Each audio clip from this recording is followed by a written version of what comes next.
Good morning, ladies and gentlemen, esteemed innovators, curious minds. Welcome to tomorrow. I'm so happy to be presenting in a tent, you know? Because wherever I go, it's a three-ring circus with an act in every ring. I'm going to take you on a roller coaster ride to the land of generative AI, where algorithms have the power to create, distort, and even disrupt our reality. But before I do that, I thought, since we're all in project management, that we examine one of the greatest project management disasters of the last decade. You are now traveling in a different dimension. The dimension of sight and sound. Our journey takes us to the home of a Bob Sauer. Bob is a science teacher who lives near Portland, Oregon. In January, Bob finds a mysterious 63-pound object in his garden. Does anyone care to guess what the story is about? Anybody? Don't be shy. I'm not going to bite. It's about the Boeing 737 MAX 9. That's what it's about. Here is that door plug that fell 16,000 feet and landed in Bob's garden. It's a miracle no one got hurt. Right? It's crazy. Well, guess what? An NTSB investigation revealed that 4 bolts were missing. Not one, not 2, not 3, 4 bolts. Turns out that this company called Shared Aerosystems, while on site at Boeing, repaired the fuselage and forgot to install the bolts. That reminds me of that Steve Martin routine. Remember that one? Oh, Your Honor, I forgot. So Boeing was once synonymous with innovation and aviation excellence. But as these recurring incidences with the 737 and 787 show, that there was a huge pattern of project management missteps. The key takeaways are simple. It was underestimating the complexity of global tasks of supply chain management. There were communication failures and zero transparency, of course, when problems cropped up. And then there was generally a let's cut costs and forget about quality. That's a surefire success formula, don't you think? Yes, let's cut costs and rush to market.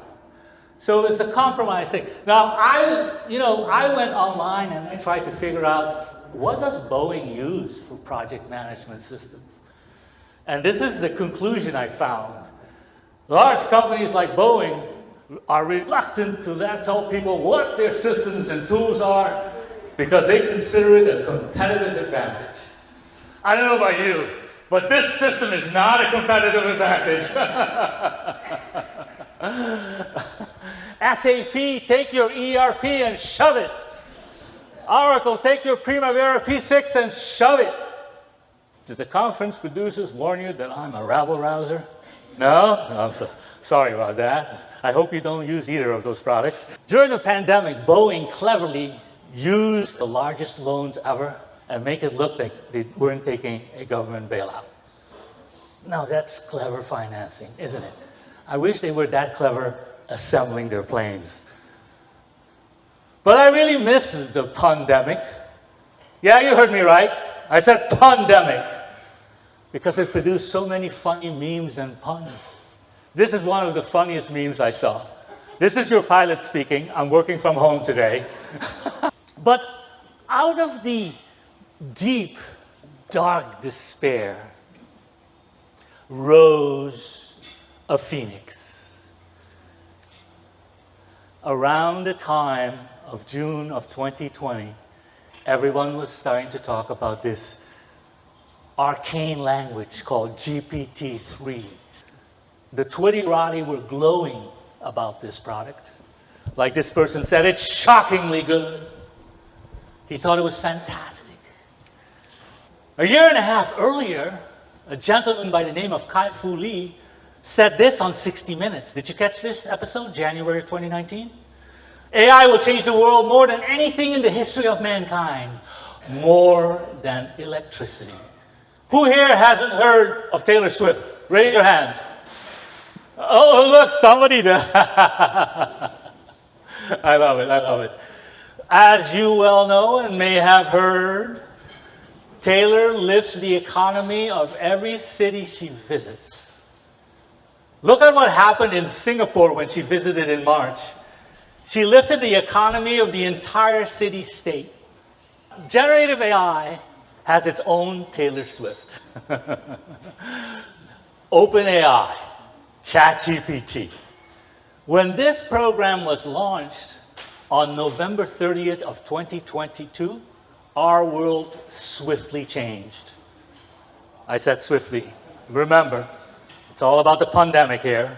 There's going to be more puns than you care for. Within a week, the reviews were out. Everything is going to get weird. This was a preview of pandemonium to come. And weird, it got fast. A few weeks later, a top AI conference banned the use of ChatGPT to write academic papers. I don't know about you, but there's something insidiously wrong about this story. We hear from real estate agents that they can't live without ChatGPT. Think about this. This was less than 2 months after the introduction of the tool. A few days later, we find out from an internal document that CBS News obtained that ChatGPT already passed a level 3 Google exam for a coder, which pays $183,000 salary. So let's raise our hands. How many of you have used generative AI? Raise your hands. Raise your hand. Oh, wow, that's fantastic. 143, that's fantastic. Let me tell you about a story. It's May of last year, 1 year ago. And it's a beautiful day in New York. And suddenly this image begins circulating on social media. Smoke billowing up to the sky next to the Pentagon. News scrambles to report the incident. And before you know it, within minutes, the S&P 500 loses 30 points, or a 500 billion market cap is wiped out. And there's a twist to the story. It was a fake image generated by AI. And it wouldn't be the last time that the stock market would collapse due to a fake image. You couldn't have thought of a more remarkable debut of a trend that promises to completely transform society. A few months earlier, Pope Francis did the rounds on social media, dressed in a Balenciaga coat. He immediately got a whole bunch of nicknames, like Balenciaga Bishop, or the Vicar of Drip, or Supreme Pontiff. Wouldn't you want to be known as the Vicar of Drip? Yeah, exactly. He definitely was that when he was pictured at Burning Man, dripping with jewelry. You know, I'm known as the punarch, or some people say that I'm a punsational punveyor. Oh, you don't like that? You don't like my puns? Huh? You like my puns? No? Okay. Oh, you think they're good? Oh, yeah. You're not trolling me, are you? No comment. No comment. Oh, look at that. He's no comment. You know what no comment means? That means he don't like it. That's right. Yeah. That's right, he said. Sir, yeah. Because you're so brave to question my sense of humor, I'm going to bestow upon you an eternal symbol of my kindness. Okay. A lucky troll doll. Oh, okay? They say a picture is worth 1,000 words. So imagine what will happen when tools like DALL-E 3 end up in the hands of you and me, able to describe a picture and immediately generate absolutely stunning images. like this one. Chameleon with painter brushes sticking out of its body. I know it's a fantasy, but it's there. How about this? A face made out of clocks. An incredibly intricate image that would take forever for someone to draw. Done like this. I like this feature. It's called outpainting. Here's a classic painting, and we just asked DALL-E to please imagine what the rest of the painting looks like. That's formidable. How about Midjourney? Generally recognized as the most powerful image generation engine out there. People ask me, is this person real? That's how unbelievable this technology is. This drawing, with all its neon glory, was so captivating to me that I decided to use it as the cover for my generative AI white paper. And I have 2 copies to give out to some of the best questions I get during our Q&A session later. And it will be accompanied by a certificate of authenticity. That way, you're guaranteed that you're not getting some cheap Chinese knockoff. Wait a minute, I'm Chinese.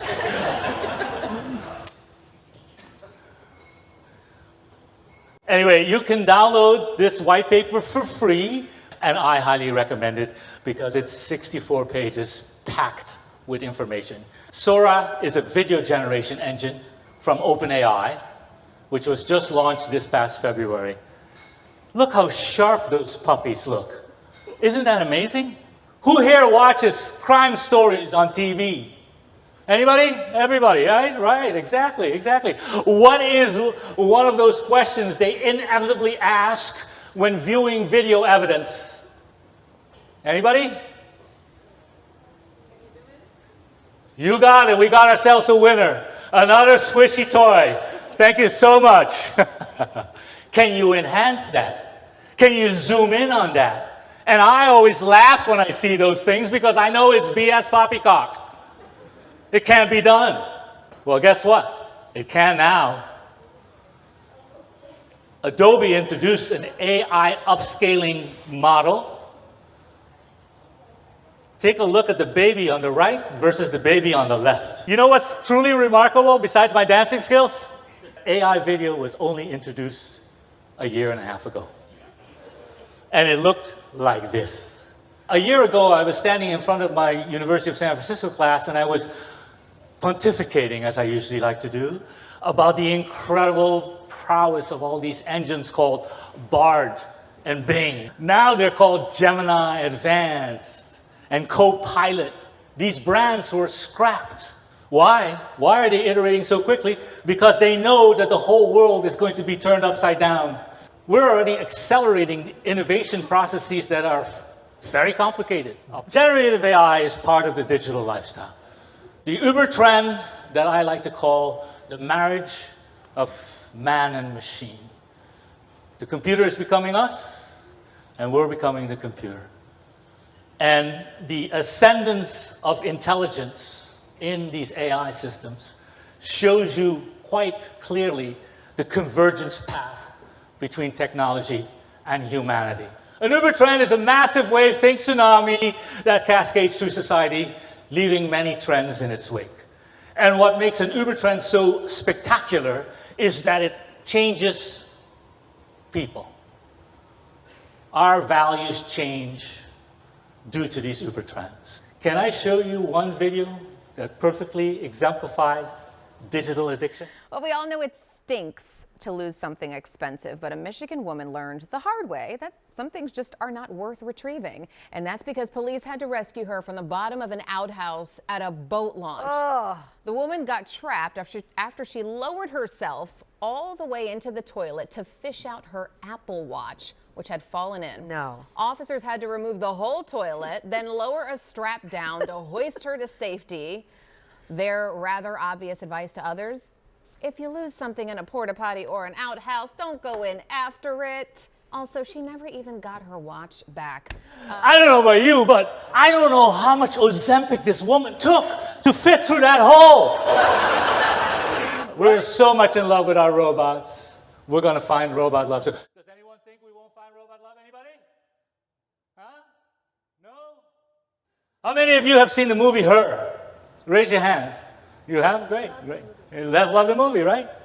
In this movie, a character called Theodore, played by Joaquin Phoenix, falls in love with a Siri-like creature called Samantha, voiced by Scarlett Johansson. Watch this clip. Good morning, Theodore. Good morning. You have a meeting in 5 minutes. You want to try getting out of bed? Get up! You're too funny. Theodore, I saw in your emails that you... In the first quarter of this year, character AI got nearly 600 million visits, making it the second most popular AI application after ChatGPT. The average person spent 22 minutes with their favorite her or him. 22 minutes. You know, in the web presence business, they have a term for visits that linger. They call it stickiness. I'll let you decide whether that's appropriate in this context or not.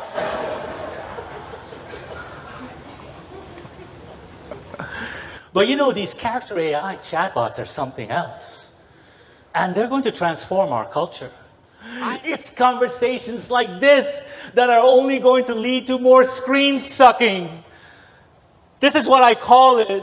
The screen literally sucks you in like May, and it won't let go like a rabid pit bull. Rah, rah, rah, rah, rah. Won't let go. We all screen suck. The phone sits next to us. We have to. We're addicted. And when we get into these down the rabbit hole chat conversations, you can imagine that it's only going to lead to more screen sucking.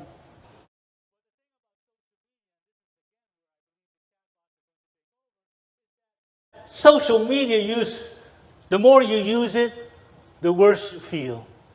And this is particularly true among teens who report higher rates of anxiety and depression. I like the words of Jimmy Kimmel, who says, "I miss Facebook when it was a safe place to lose your house in a pyramid scheme." But you know, you can't discount its entertainment value. Many people ask me why I drink so much wine, and it's actually because I have a genetic condition whereby my body does not produce its own alcohol. Therefore, I have to take supplements. And we have to take more supplements due to the stress being produced by the next Ubertrend, time compression, the acceleration of life. Does anyone know what this means? Raise your hands. What does it mean? Yes? Too long didn't read. You win another squishy toy, man. Keep your emails to one paragraph. I have zero bandwidth. And as you can imagine, this lack of patience is, of course, also propelling another phenomenon: instant gratification. Google reports that searches for Open Now have tripled, while searches for store hours have collapsed. I don't care what your store hours are. Are you open now? I need it now. You know, this is the one thing that we all can learn from these trends, is that our websites need to improve dramatically. All retailers should have a little object that has little neon lights going around saying open now, instead of being buried on page 3 all the way at the bottom on the About page. The best example of time compression was provided by the pandemic. It took us 300 years to come up with a vaccine for measles. It took us 43 years to come up with one for Ebola. It took just 10 months to come up with 3 vaccines against COVID-19. And as you can imagine, with generative AI, this is only going to accelerate, because time compression is being propelled by codecs. Bear with me for a moment. Codecs are compression, decompression algorithms. The best one is MP3, compressing music. And codecs, as they squeeze ever more data into a package, the information can travel faster. As information travels faster, our life accelerates. And it's working hand in hand with time compression to accelerate life. So for example, a Dyson Clean Trace vacuum cleaner that comes with a place to hold your phone, so you can use augmented reality to see where are the spots on the carpet that you missed to vacuum. It's all in my book, where I track 8 Ubertrends, but I know you're too goddamn busy, so I focused on only 2 today. So the thought starter for the time compression Ubertrend is that we have a population that's in love with multitasking and saving time. So make sure that you cater to these people, because time has become the most precious commodity in our world. And the lack of it will provide a myriad of opportunities. And we're on a huge collision path right now, because generative AI is going to completely overhaul how business is run. It's going to change dramatically. So what's happening? What's happening is that we're searching for singularity, or mimicking the human brain. You know, the concept that AI is going to take over the world has moved beyond a nerdy talking point and is now conventional wisdom. And everybody's changing after this, so that means you have to learn another alphabet soup acronym, AGI, or Artificial General Intelligence. Artificial General Intelligence is being pursued by everyone.